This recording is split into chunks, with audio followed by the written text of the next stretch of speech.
la gloriosa resurrección, pero primero hay que pasar la cruz. Desde Cristo Rey Manizales, bienvenidos al maravilloso mundo de la Biblia, con el Padre Luis Guillermo García.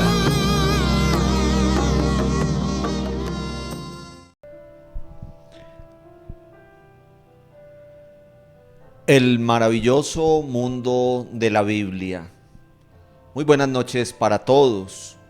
Desde nuestra amada parroquia de Cristo Rey en la ciudad de Manizales, en esta noche de lunes, para nosotros aquí en Colombia, lunes festivo, pero no es festivo para hacer pausa en nuestro curso bíblico, porque seguimos hacia adelante, siempre con la meta de cada semana profundizar en el conocimiento de la poderosa palabra de Dios. Nos da mucha alegría poder llegar hasta todos ustedes con nuestro curso virtual a través de nuestro canal de YouTube Cristo Rey Manizales. Y como lo hacemos cada lunes, lo primero, invocar la presencia del Espíritu Santo, del Espíritu de Dios, para que nos ilumine, para que nos dé sabiduría, Espíritu bueno, Espíritu de entendimiento y de discernimiento, que nos ayudas a entender los designios de nuestro Dios bueno a lo largo de la historia de la salvación. Yo te pido, Espíritu de Dios, en esta noche, que cada persona que está unida a este curso bíblico, que después, en cualquier momento van a encontrar esta enseñanza, que derrames en este momento la fuerza poderosa de tu luz, de tu verdad. Danos sabiduría, danos entendimiento, danos el don de poder actuar de acuerdo a lo que tú esperas de nosotros. Salmo 126. El Señor ha estado grande con nosotros. Cuando el Señor cambió la suerte de Sión, nos parecía un sueño. La boca se nos llenaba de risas, la lengua de cantares. Los paganos decían: el Señor ha hecho grandes cosas por ellos. El Señor ha hecho grandes cosas por nosotros y estamos alegres. Cambia, Señor, nuestra suerte, como cambian los torrentes del Negev. Los que sembraban con lágrimas cosechan entre canciones. Aunque iban llorando cuando llevaban la semilla, regresan contentos, trayendo la cosecha. Gloria al Padre, y al Hijo, y al Espíritu Santo, como era en el principio, ahora y siempre, por los siglos de los siglos. Amén. Señor Dios Todopoderoso, en esta historia de salvación, en la historia cronista que nos encontramos, hoy meditaremos el retorno de tu pueblo después del exilio. Y en este Salmo 126, el salmista expresa esa realidad. Aunque al ir iban llorando cuando llevaban la semilla, después volverán cantando cuando traigan la cosecha. Siempre, Señor, tú nos das una nueva oportunidad. Siempre hay un nuevo comenzar. Siempre hay una reconstrucción y una restauración, porque tú eres fiel a la alianza, Señor. Y lo que estamos meditando en tu palabra, en nuestro curso bíblico, es precisamente esa realidad. No ha cambiado nada, Señor, en nuestra historia actual, que sigue siendo historia de salvación. Tú actúas, Señor, y en medio de las dificultades, en medio de las situaciones complicadas, tú siempre nos darás un mensaje de esperanza, porque vendrán tiempos mejores, porque tú nos reconstruyes y nos restauras, Señor. Seguimos en ambiente de oración. Nos podríamos quedar toda la hora meditando contemplando, hablando con el Señor. Esto es la oración. Aquí yo les digo a ustedes que siempre es una escuela de escucha de la palabra y de amar la palabra. Esta es una escuela, si se quiere, de enamoramiento de la palabra de Dios. Esa escuela de oración es el contacto con nuestro Dios bueno a través de la divina revelación en la Sagrada Escritura. Hablarle al Señor y escucharlo. Son esos dos movimientos que nosotros cada vez en nuestra fe debemos practicar y debemos aprender. Hablarle al Señor y escuchar al Señor. Las dos cosas muy, pero muy importantes. Muy bien. Nos adentramos pues en nuestro encuentro del día de hoy. Iniciamos muy brevemente respondiendo a la tareita que, como siempre lo decimos, es hacer ejercicio de lectura atenta de la palabra de Dios. Ir a los textos sagrados, no solamente una serie de conocimientos teóricos que, como yo les digo a ustedes, siempre terminarán olvidándose, pero lo que queda es el entusiasmo, el anhelo, el deseo de acercarnos a la Sagrada Escritura. Es lo que hacemos siempre. A través de los textos que leemos, unas preguntitas muy básicas para ir y escudriñar la poderosa palabra de Dios. Terminábamos de leer el libro de Esdras. Los que hacen la tarea juiciosos, que son la mayoría de ustedes, en las dos tareitas, en la de hace 8 días y en la de hoy, pues ya tenemos leído el libro de Esdras. La primera pregunta: ¿en qué es experto Esdras? ¿En qué es perito? Entonces nos dice allá en el versículo 6 del capítulo 7 que Esdras era perito en la ley que el Señor había dado por medio de Moisés. O sea que Esdras era como nosotros, estudioso de la palabra de Dios. Cuando en la Sagrada Escritura, en el Antiguo Testamento, aparece la palabra ley, cuando dicen el libro de la ley, la Torá, se están refiriendo a lo que para nosotros es hoy en día el Antiguo Testamento. Todos estos libros que estamos estudiando nosotros en este momento, para el pueblo de Israel es el libro de la ley. Porque acuérdense, ya lo estudiamos aquí, allá en la montaña del Sinaí, son los mandatos, las prescripciones que Dios le da a su pueblo cuando la alianza. Y todo el resumen de la historia de la salvación. Nosotros ya sabemos cómo se formó la Biblia.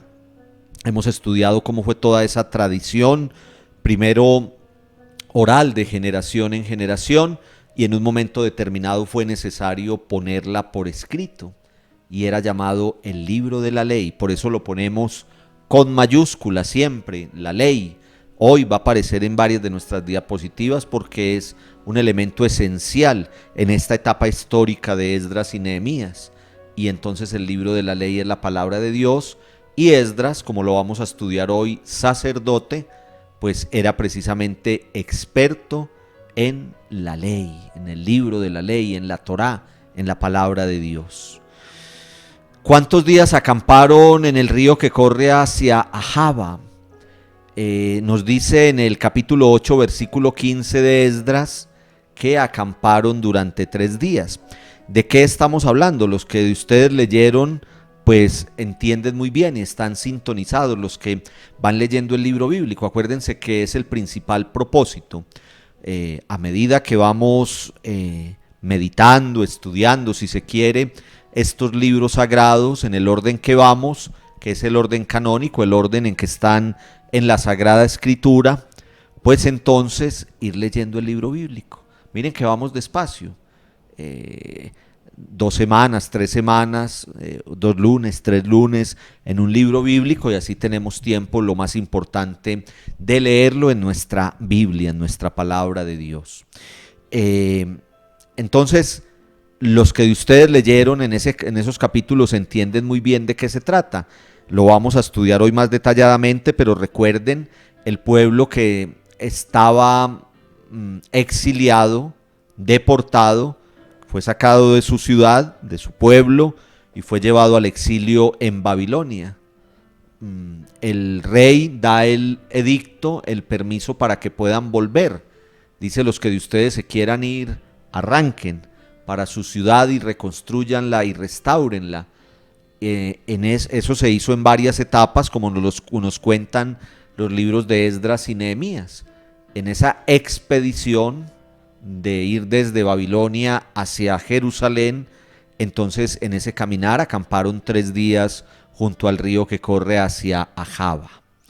Y la última preguntica, esta es una pregunta de profesor, y entonces algunos de ustedes me respondieron de una manera muy concreta. La pregunta es válida. Muchos de los que me responden en el correo electrónico maravillosomundodelabiblia@gmail.com, muchos me respondieron más concretico. No se preocupen, que está bien la respuesta. Yo la extendí un poquito más con los capítulos 9 y 10 del libro de Esdras. Entonces, sobre todo ocurrieron 2 cosas muy importantes que hizo Esdras. La primera fue que hizo penitencia. Describe aquí en el libro sagrado, no lo leemos ahora porque hoy vamos a ver si tenemos tiempito de leer 2 textos muy importantes. Si no nos da el tiempo, al menos uno, y dentro de 8 días el otro, pero queremos sacar el tiempo para leer 2 textos bíblicos. Y cuando digo leerlos, es lectura atenta, como nos gusta hacerlo, meditar parte por parte, versículo por versículo. Pero vayan ustedes a esos capítulos 9 y 10 de Esdras nuevamente. Ante los matrimonios que se llaman matrimonios mixtos en la Biblia, de los hijos de Dios, los del pueblo de Israel, con mujeres de los pueblos de alrededor, que obviamente practicaban la idolatría, adoraban dioses con minúscula. Y entonces, ¿cuál era el problema? Al juntarse el israelita con aquella mujer extranjera, pues terminaba practicando su religión, y eso es lo que se llama idolatría. Adoraban a Baal, a Astarte, a los demás dioses, tantos que tenían. Se subían, acuérdense que lo hemos leído aquí, se subían a los altosanos, como a las terrazas de las casas, y allí hacían todos unos rituales sacrificiales a los dioses con minúscula, obviamente violando la ley de santidad que hemos también nosotros. Es que hemos aprendido muchas cosas en más de un año, pues definitivamente hemos aprendido muchas cosas.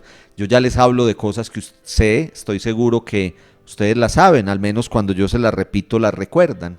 Acuérdense que la ley de santidad, que la estudiamos por allá desde el libro del Éxodo, pero sobre todo en el Levítico, esa ley de santidad es no mezclarse con los cultos paganos, no mezclarse con los pueblos que los van a llevar a cometer idolatría. Y en este momento histórico lo que estaba pasando era eso. Se estaban mezclando con aquellos que rendían culto a los falsos dioses, violando la ley de santidad. ¿Qué hace Esdras cuando se da cuenta de esto? Hace penitencia y ofrece lo que llamaríamos sacrificio de expiación, sacrificio pidiendo perdón por el pecado del pueblo. Él, como el sacerdote, se encarga de hacer todo ese ritual, de bañarse en ceniza, de rapar su cabeza, de vestirse de sayal, de postrarse delante de Dios pidiendo perdón, toda una liturgia penitencial muy hermosa. Pero luego también exige al pueblo disolver tales uniones, y el pueblo se compromete a dejar esas uniones con las mujeres que los llevaban a rendir culto idolátrico. Es muy interesante, ¿por qué? Porque en esas 2 partes que tienen ustedes ahí en la diapositiva, que son tomadas del capítulo 9 y el capítulo 10 del libro de Esdras, pues está la dinámica de la conversión. No ha cambiado nada, hermanos y hermanas. Lo que hizo Esdras y lo que le exigió al pueblo es lo que sigue Dios pidiéndonos a nosotros hacer.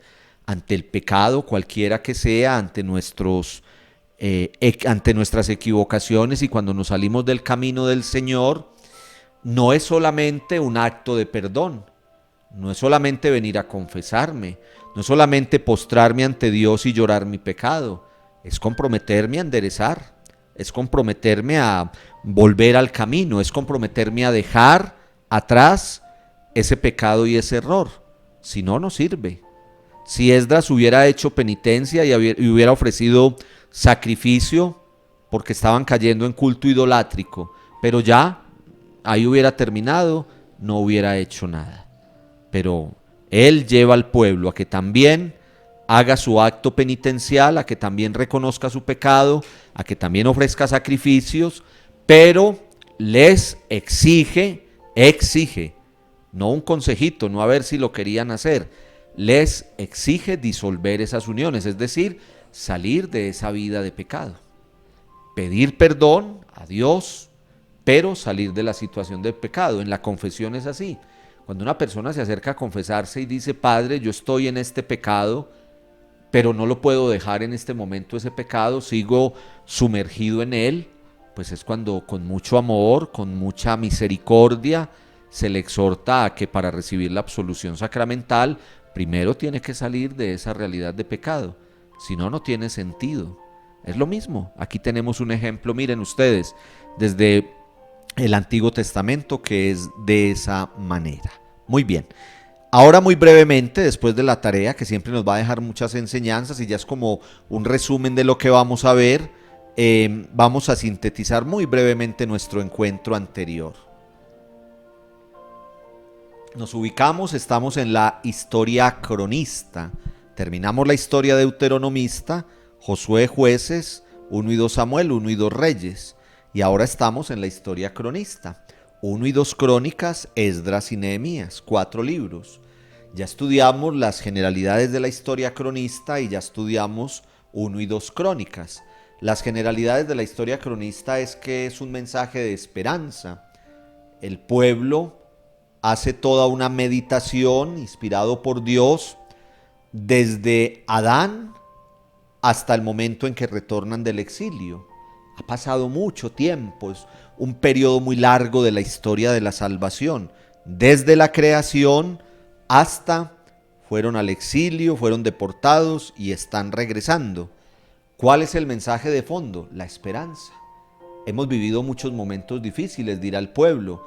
Destruyeron nuestra ciudad, como ya lo estudiamos aquí en el segundo libro de Reyes. Fue devastada nuestra ciudad, las murallas, el templo, el palacio real. Muchos muertos, los otros fueron llevados al exilio, pero siempre hay un nuevo comenzar. El pueblo regresa, el pueblo vuelve, el pueblo retorna y retorna por puro amor de Dios, porque Dios tiene misericordia y porque le va a dar al pueblo una oportunidad. Recuerden que yo les he dicho también aquí palabritas claves, frases claves de la Biblia. La Biblia es una historia de fidelidad y de infidelidad. Fidelidad de Dios, infidelidad del pueblo, pero también la Biblia es un principio de oportunidad, porque Dios siempre nos va a tender la mano. Quiere nuestro arrepentimiento, nuestro anhelo de conversión, para tendernos la mano y darnos una nueva oportunidad. Y en la historia cronista es lo que tenemos, es eso. El redactor o el relator cronista en 1 y 2 Crónicas nos quiere mostrar esa realidad. Dios nos creó y nos fue llevando momentos fundamentales, momentos muy importantes. Nos sacó de la esclavitud en Egipto, nos protegió por el desierto, nos entró en la tierra prometida, pues ahora no nos va a dejar abandonados, nos va a seguir llevando de su mano. Lo importante es restaurar la alianza, lo importante es que el pueblo se comprometa a ser fiel a Dios, a dejar de lado la idolatría y a tener a Dios como el único y verdadero, como tiene que ser. Una cosa muy importante de la historia cronista y de 1 y 2 Crónicas, de 1 y 2 Crónicas sobre todo, es que resalta la figura del rey David. ¿Por qué? Segunda Samuel 7, acuérdense, y vuelve a aparecer en Crónicas. Hicimos el paralelo. Yo les decía a ustedes que buscaran en Crónicas donde estaba la profecía de Natán, que es la que está en Segunda Samuel 7, donde Dios a través del profeta Natán le dice a David que de su descendencia saldrá el verdadero Mesías, el Salvador cuyo trono será estable para siempre y su reinado no tendrá fin.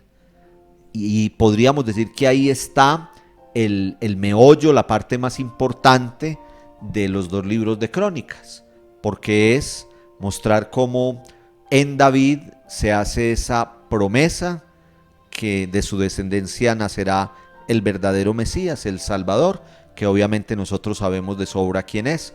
Vaya al Evangelio, vaya por ejemplo a Mateo 1:1 o vaya en cualquiera de los evangelios que nos cuentan la entrada de Jesús a Jerusalén el domingo de Ramos. Allí entendemos que en él se cumple esa realidad del mesianismo. O en Marcos 8, cuando ¿quién dice la gente que soy yo?, le pregunta al Señor a sus discípulos, y Pedro le dice: tú eres el Mesías que estábamos esperando, tú eres el Salvador, tú eres ese Mesías anunciado desde antiguo. Muy bien, entonces vamos a terminar, no sé si hoy, tal vez no. Nosotros vamos sin afán, nuestro curso bíblico es un caminar despacio, no es leer toda la Biblia en 8 días, es aprender cositas, aprender de la palabra, aprender a leerla, aprender a escuchar el mensaje que hay allí, sacar para nuestra vida diaria y nuestra vida de fe las enseñanzas que Dios a través de esta hermosa y maravillosa hoja de ruta nos va trazando.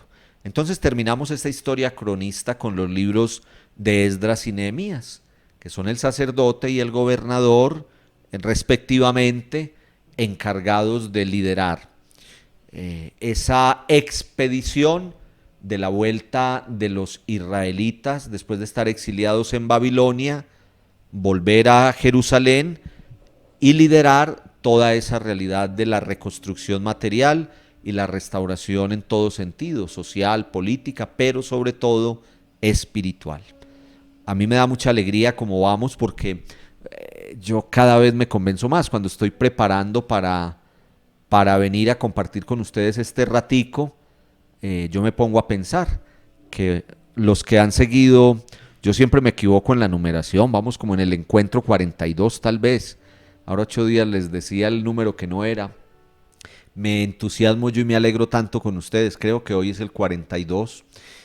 En estos 42 encuentros ustedes ya son expertos en historia de salvación, en momentos concretos de la historia del pueblo de Israel, que es nuestra historia, desde la creación, y miren dónde vamos. Han pasado una serie de acontecimientos que repasamos continuamente.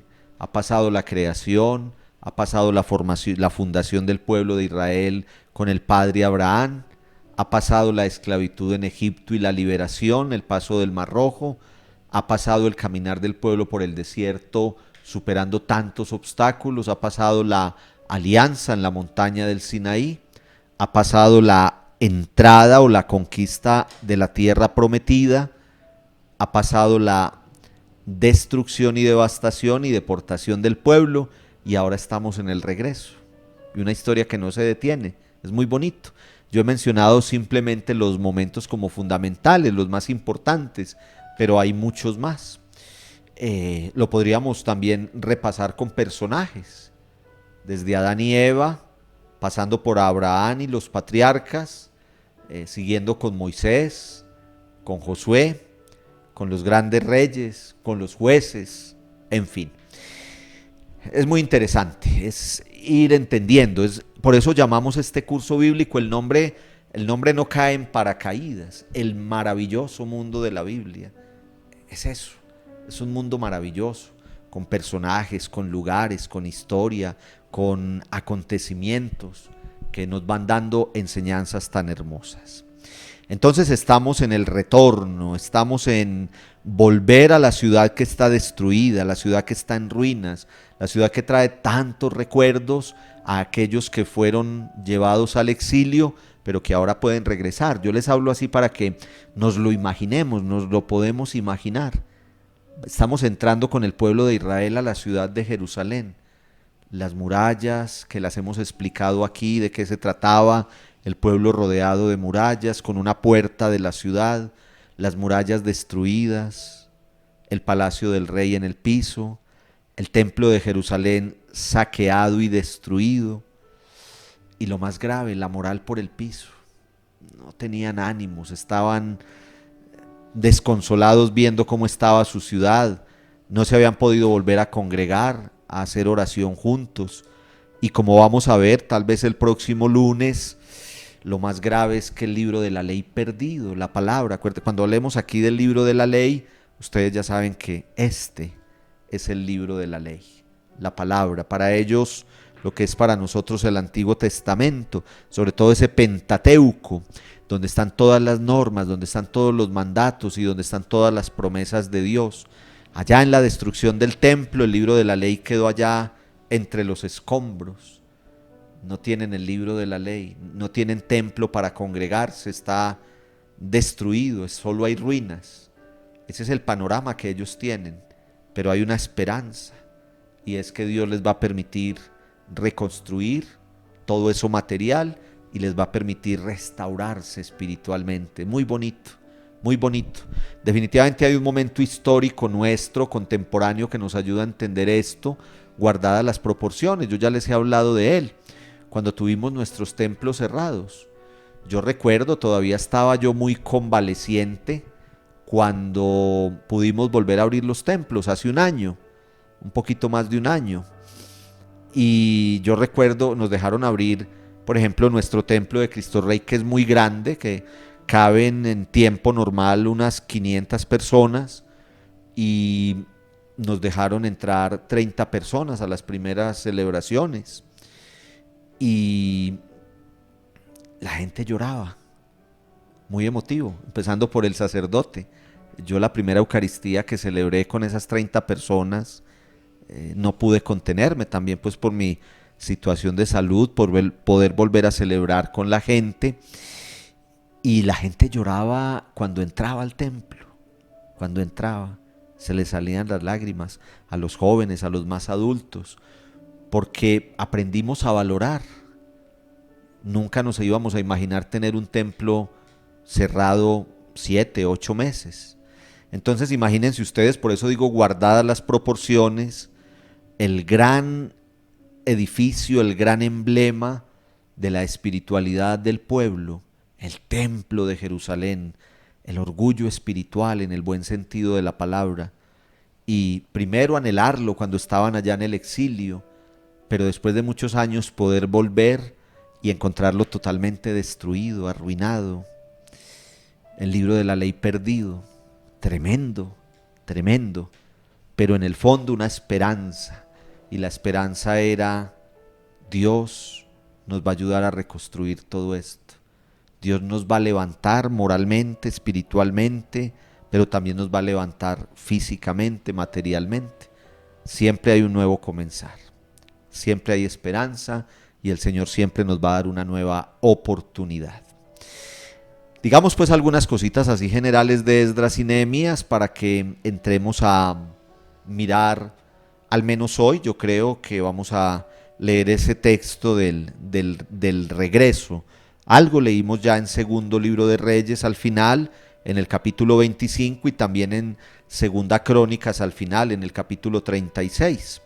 Pero el libro de Esdras en su primer capítulo nos lo presenta de una manera más detallada, toda esa realidad del regreso.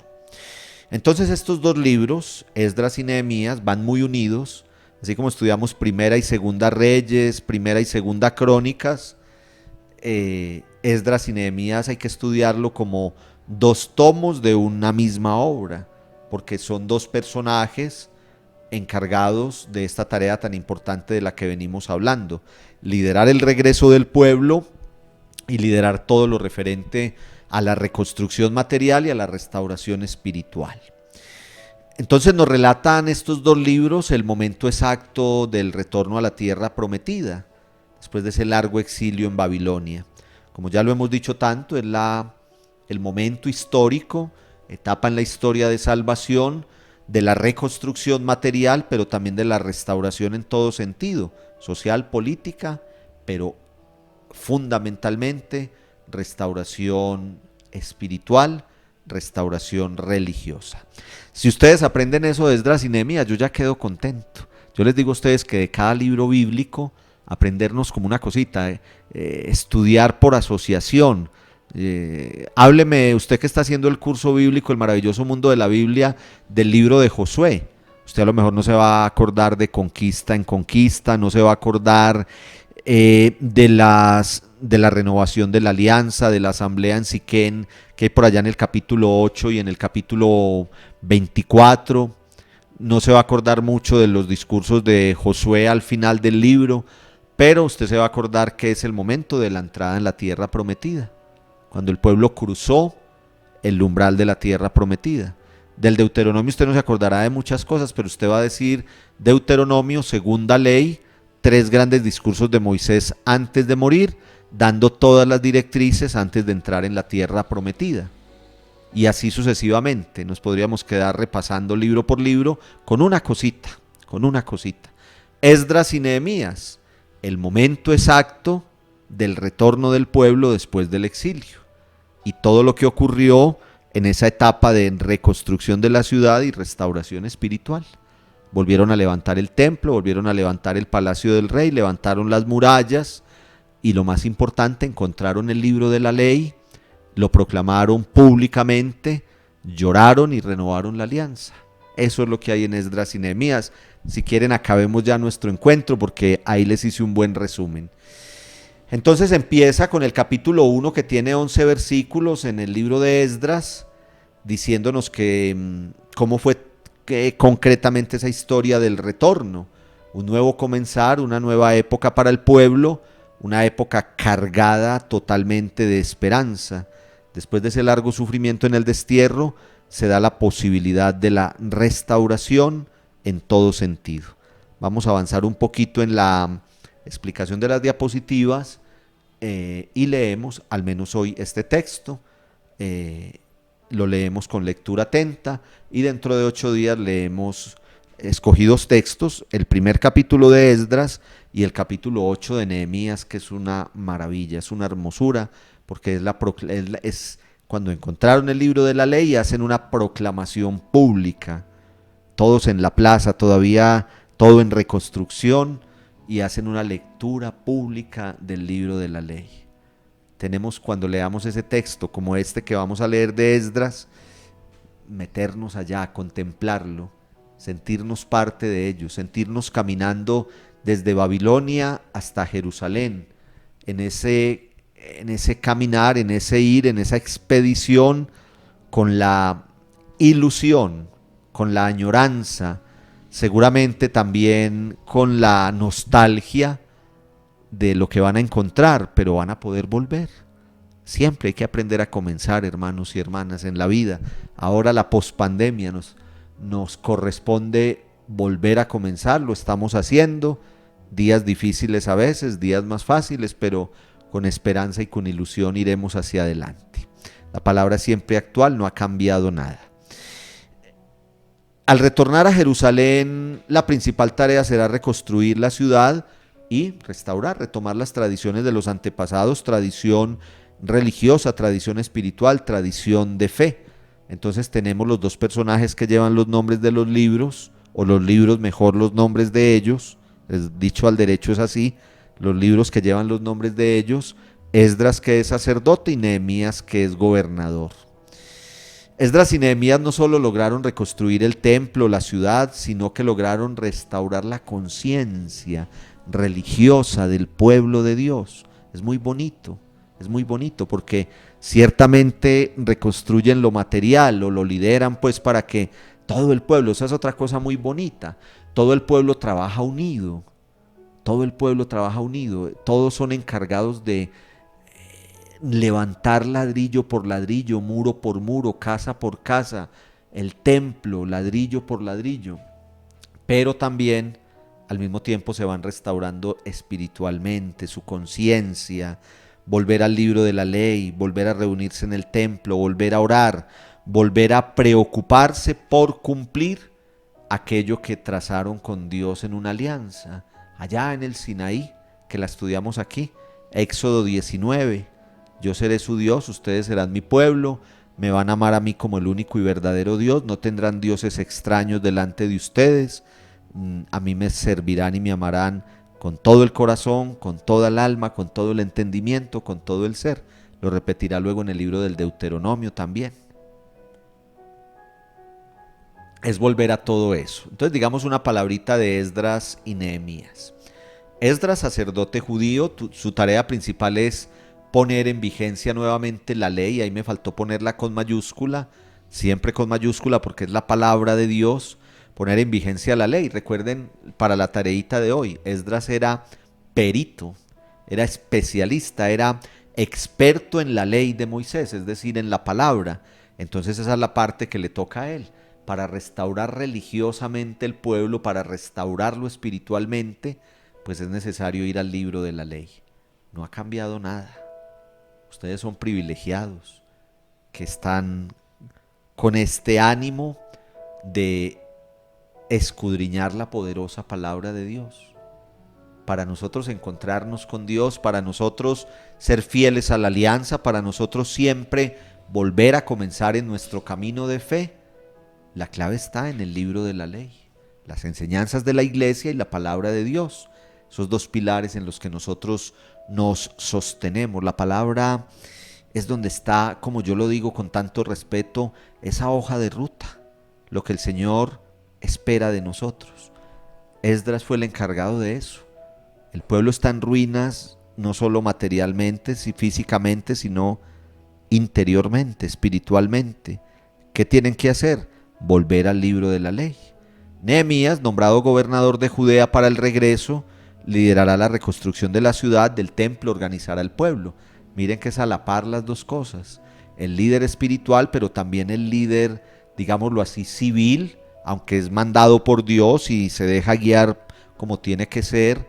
Para todo líder, para toda autoridad, primero Dios, y el verdadero rey es Dios. Nuestra parroquia, que se llama de Cristo Rey, el que gobierna, el que reina, el que es la autoridad y tiene todo el poder, es nuestro Dios, y así lo entendían estos personajes. Bueno, vamos a ver un pedacito de cada uno de estos libros. Vamos a ver cómo están divididos, cómo está dividido Esdras, cómo está dividido Nehemías, cuáles son las enseñanzas principales de cada uno de ellos, aunque ya lo hemos venido diciendo, pero vamos a dedicar entonces estos minuticos a leer este texto con lectura atenta, a entender toda esta realidad del regreso. Entonces, dos textos fundamentales, hay muchos más, pero si usted quiere centrarse en dos textos fundamentales de estos dos libros bíblicos, en Esdras, el primer capítulo completo, que tiene 11 versículos y es el que nosotros vamos a leer a continuación. Y en Nehemías, los últimos capítulos, del 8 al 10. Los capítulos, todo Nehemías y todo Esdras, si no son muy largos, son interesantísimos, pero en Nehemías, si nos queremos centrar, como lo vamos a hacer nosotros aquí, en nuestro próximo encuentro, sobre todo los capítulos del 8 al 10, nosotros vamos a leer un pedazo del capítulo 8 porque no podemos leer todo por cuestiones de tiempo. Entonces, Esdras capítulo 1, versículos del 1 al 11.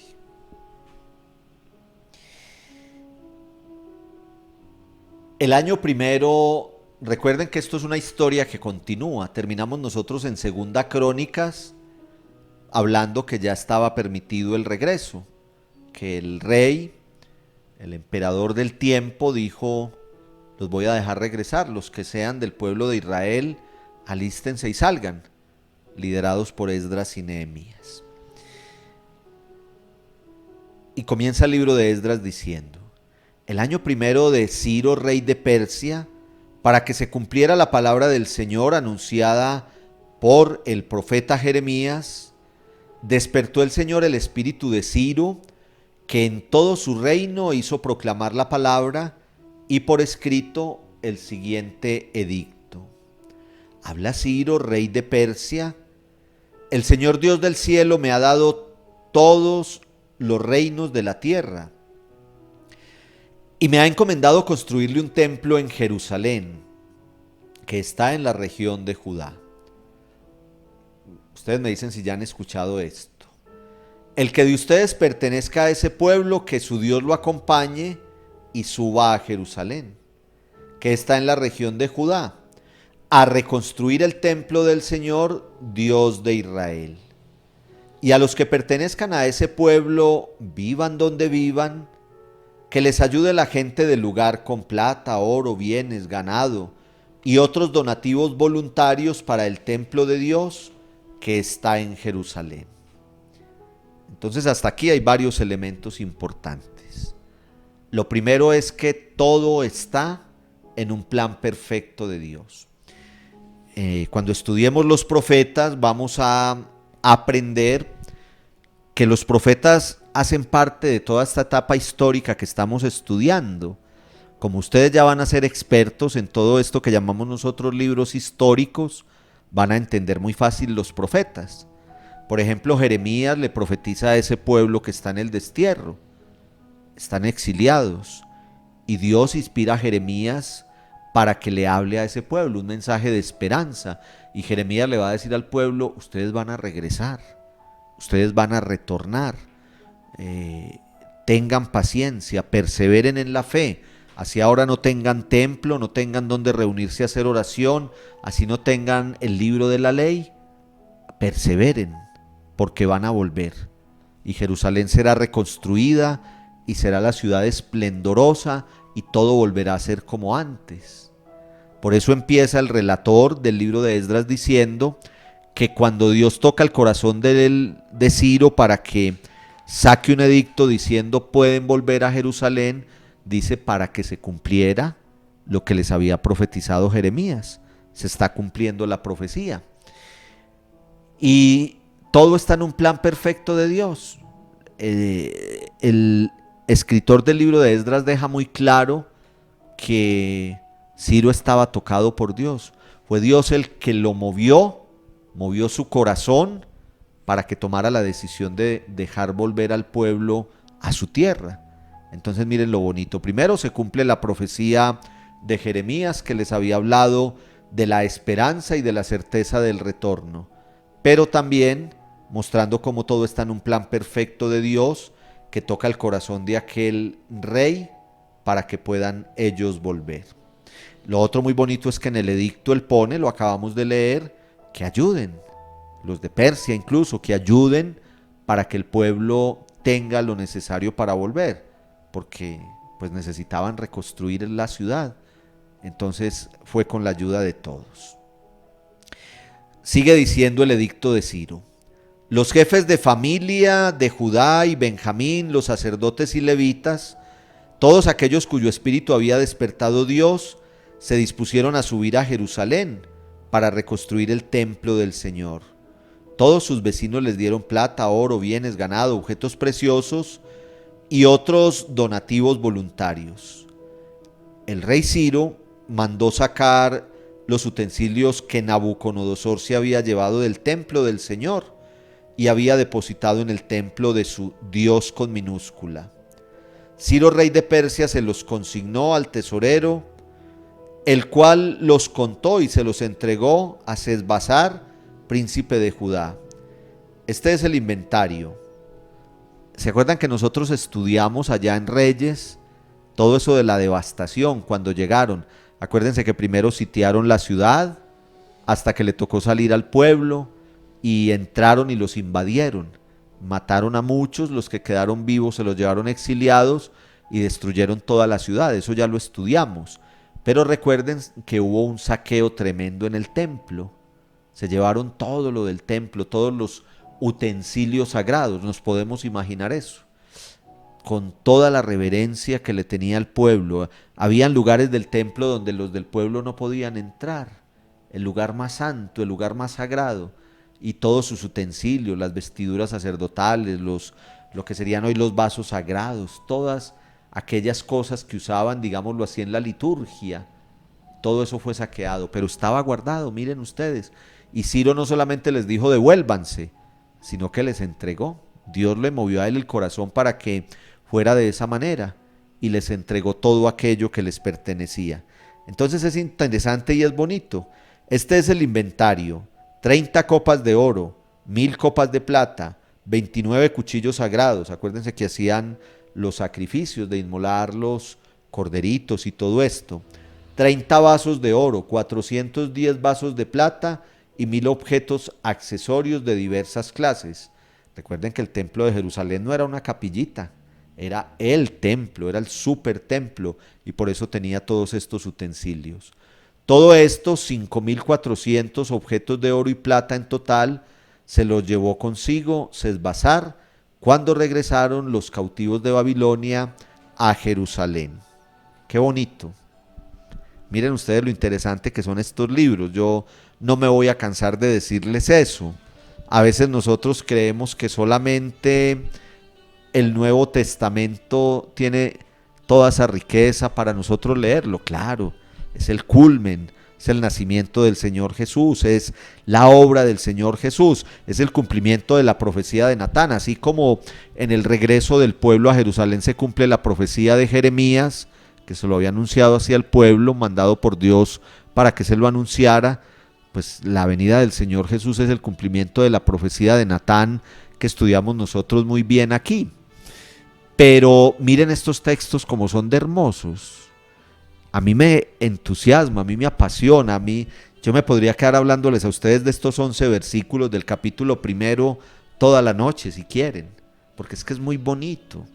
Es el retorno, es el momento histórico, concreto y crucial en que Dios mueve el corazón de un rey extranjero que no cree en él, que tiene otra práctica religiosa si se quiere, pero Dios toca su corazón para que deje volver al pueblo, y no lo hace de mala gana y no lo hace a regañadientes, y por eso nos muestra tantos detalles. Cuando dice el total de objetos religiosos, después de hacer el inventario uno por uno, y termina diciendo 5.400 objetos de oro y plata en total, se los llevó consigo el tesorero Sesbazar cuando regresaron los cautivos de Babilonia a Jerusalén. Es mostrándonos hasta el más mínimo detalle cómo ese regreso fue en serio, y cómo no solamente les dio permiso de salir, sino que les organizó la expedición. Miren ustedes dos detalles muy grandes. El primero, en su edicto pone que los vecinos deben ayudar. Denles ganado, denles objetos de plata y oro, denles utensilios para que ellos en su expedición tengan cómo arrancar cuando lleguen a la ciudad que está destruida. Primer detalle ese, pero segundo detalle, les devuelve lo que Nabucodonosor, el rey invasor, les había quitado, todo lo que había expropiado del templo, si queremos utilizar esa palabra, o saqueado del templo. Entonces es un volver en serio, y es Dios fijándose hasta en el mismo detalle, tocando el corazón del rey Ciro. Muy bonito. Y un plan perfecto de Dios que en el momento histórico concreto tenía para que el pueblo volviera a Jerusalén. Bueno, yo creo que por hoy podemos dejar ahí.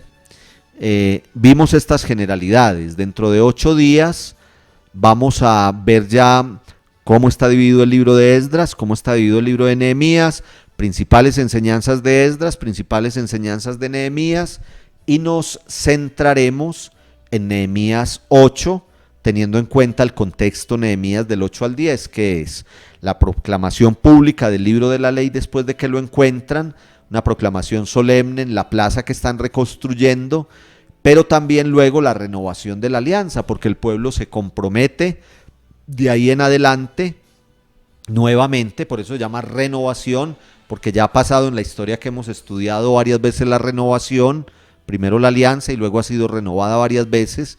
El pueblo se compromete a obedecer a Dios, ellos son conscientes que todo lo que les ha pasado es consecuencia de haberse salido de la alianza.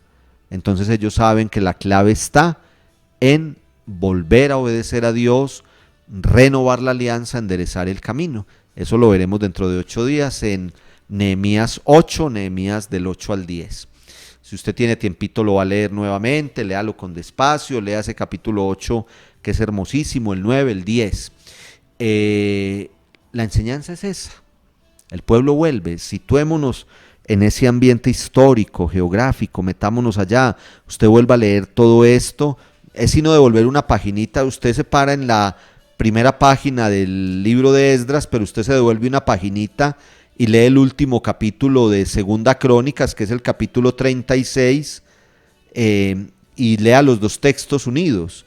El capítulo 36 a partir del versículo 14, que es la deportación, pero también el edicto de Ciro del regreso, que lo dice muy breve, lo resume en 2 versiculitos, 22 y 23, pero en el primer capítulo de Esdras se retoma lo que dijo allí en 2 versículos, ahora lo dice en 11, en el primer capítulo de Esdras. Usted cierra sus ojos y se imagina ese pueblo caminando, subiendo desde Babilonia hasta Jerusalén, subiendo para llegar allá, un camino largo. Acuérdense que acamparon por allá 3 días a la orilla del río.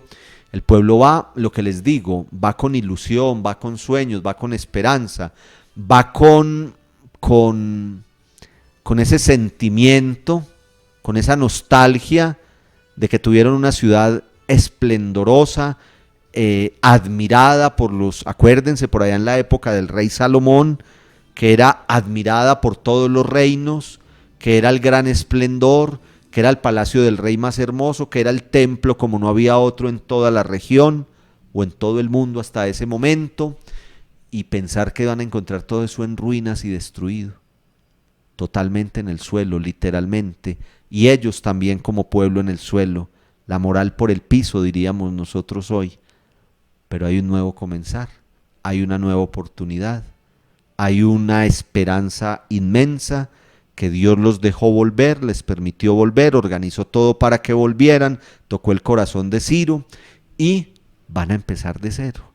Y el momento culmen será cuando encuentren el libro de la ley y lo lean públicamente y lloren su pecado y se comprometan a enderezar el camino.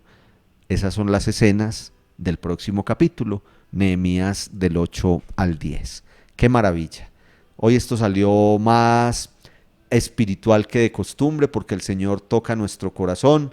Yo les puedo decir que a veces preparo otra cosa distinta y el Señor se aparece aquí. Yo lo siento que está con nosotros y que es el que nos va hablando de acuerdo a lo que Él quiere. Siempre Él pondrá en nuestros labios todo y solo aquello que Él quiere que digamos, que enseñemos. Cuando amamos la poderosa palabra, cuando la vemos como lo más hermoso y lo más sagrado que existe, y cuando entendemos que aquí está aquello que Dios nos revela y nos muestra. Y ustedes se dan cuenta que hasta del texto más histórico, hasta del texto con más datos, así de pronto que uno de entrada dirá que no tiene mucho de enseñanza, miren todo lo que nos enseña el Señor, porque la palabra es viva y eficaz, porque la palabra siempre nos va a hablar al corazón, porque es el mismo Dios el que nos habla.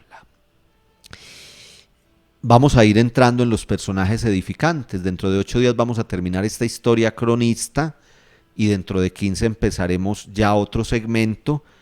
Estamos en los libros históricos, ya estudiamos el Pentateuco, ya estudiamos la historia deuteronomista, ahora estamos en la historia cronista que terminaremos dentro de 8 días y luego siguen los personajes edificantes, Ruth, Judith, Esther y Tobías.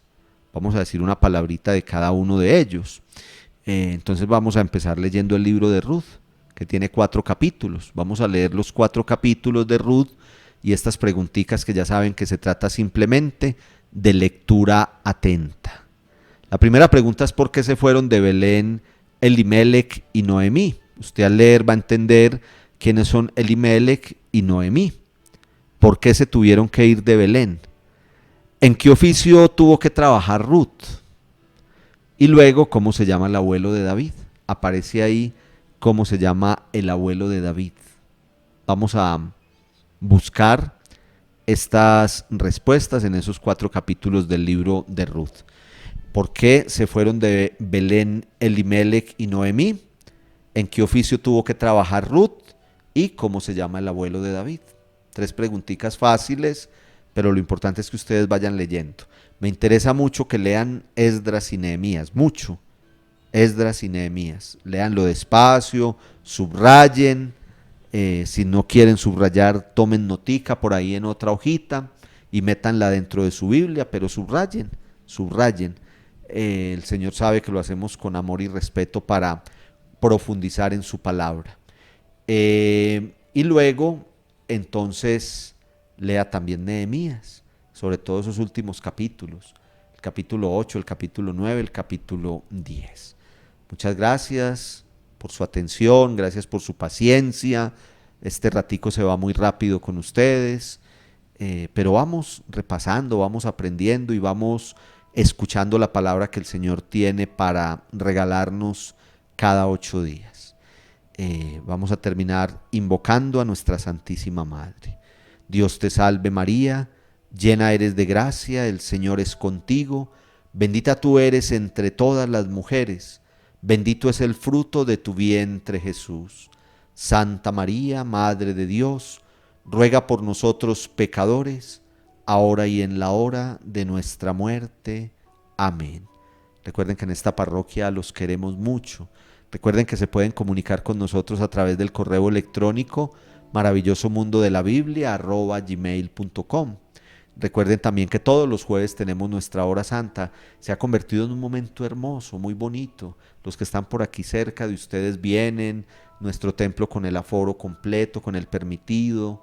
Alabamos al Señor, lo adoramos, Él se hace presente, sentimos su presencia y también oramos por todas sus necesidades. Los que no pueden venir, los que están lejos, los que están en otros países, en otras ciudades o en otros extremos de nuestra ciudad, recuerden que a través de este canal de YouTube transmitimos nuestra hora santa. Todos los jueves, 6:30 de la tarde la Santa Misa, hora de Colombia, 7 de la noche la hora santa. Todos los días, en la noche anterior, montamos una enseñanza de 6-7 minuticos sobre la palabra del día siguiente, la poderosa palabra de Dios.